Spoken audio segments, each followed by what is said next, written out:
What's up, y'all? Let's go to the movies. All of Us Strangers. This is one of the last movies I need to watch that's like up for Oscar consideration. Not counting documentaries or foreign films, shorts, and whatnot, I've pretty much seen everything except for two.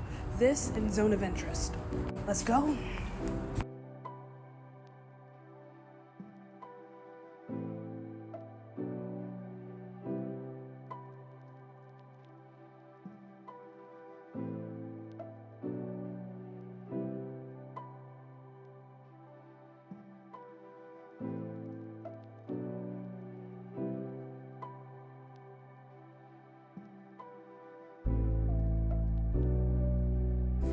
All right, let's talk about it. So that was All of Us Strangers, directed by Andrew Haigh, stars Andrew Scott, Paul Mescal, Claire Foy, Jamie Bell. No pun intended, but that was strange as hell. I was very confused for a good chunk of that film. Like, it took me a minute to really understand what was going on. Like, what was happening? Like, who's dead? Who's alive? What year is it?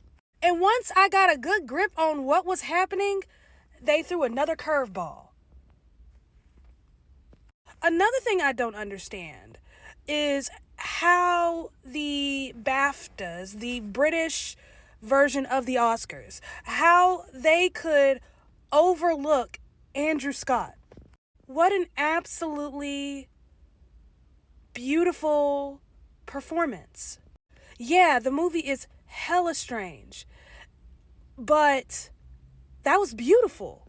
Now that I understand what the hell was going on, that's beautiful. I mean, even in the moments where I was confused, it's just a beautiful, very tragic, very sad story, but very beautiful. I mean, I can't think of any other word to describe it. That was just beautiful. Story of grief. Do not hit my car. Adam is a screenwriter living in London, and he's living in a brand new building. There are only two tenants, him and a man named Harry. Harry notices him, knocks on his door, and asks if he can come in, if he'd like to share a drink. He says no. Grief is strange, especially when you're processing loss. No matter how long ago it was, you could go through years of just being okay, fine, and then all of a sudden it just hits you like a ton of bricks that you had something and it's gone. And now you have all these questions that'll never get answered. My dad passed when I was 4.5 years old, and I don't remember feeling broken up about it. I do remember, however, trying to make sense of his death. Not so much, it wasn't so much that I was lying or not telling the truth, but I was just trying to make sense of it in my own like 4.5, 5-year-old head that he's gone. I was trying to make it make sense. I don't remember what I said exactly. I just remember that when people asked me how he died, I would say something outrageous. Like, I remember having dreams about it. But for the most part, I was fine. Went through however many years, and then all of a sudden, out of nowhere, 10 years later, I was 14 years old, and I started to grieve this person. Again, I was 4.5 years old. He and my mother were divorced. He was in the military and active duty, so the last time I saw him was 6 months before he died. So I don't remember having a relationship with him, but there was something in me that remembered him and missed him, and it just like out of nowhere, all of a sudden I'm grieving a ghost. I found pieces of this story to be very relatable because you don't really know how long Adam has been grieving. You just know he is doing something very strange, and yet it makes sense that he would be doing this in a way to make sense of his loss and also get past it.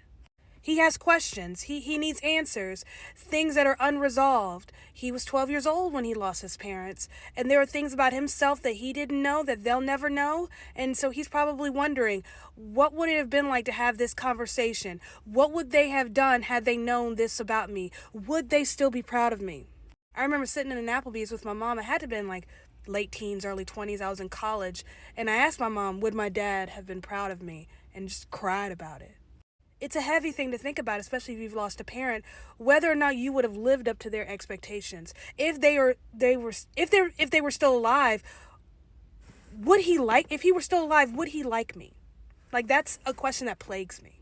So what might seem nonsensical to most people makes sense to him, the way he grieves. I don't want to give too much away, but it was almost metaphorical. It was like the director took a metaphor and he brought it to life. He just unfolded it almost like a flower blooming. It was just beautifully done. This is my first time that I can recollect seeing Paul Mescal on, however you pronounce his last name, The Irishman, who was nominated for an Oscar last year. This is my first time seeing him in anything. He's excellent. He's wonderful. I could see potentially, it's a long shot, but I could see Andrew Scott sneaking into that Best Actor race. It's a character-driven portrait of a movie, very male-centered, a male lens. I love movies that have a male lens, because male-centered movies have this quietness about them that's just, it's different. You kind of almost have to read between the lines. You really have to pay attention, because men, whenever it's like a male-centered movie, when that's the intention, that we're really going to show this story through a male lens, they tend to be very quiet. You have to pay attention to micro expressions, behavior. You have to read between the lines. I love that. I'm glad I finally got to see that.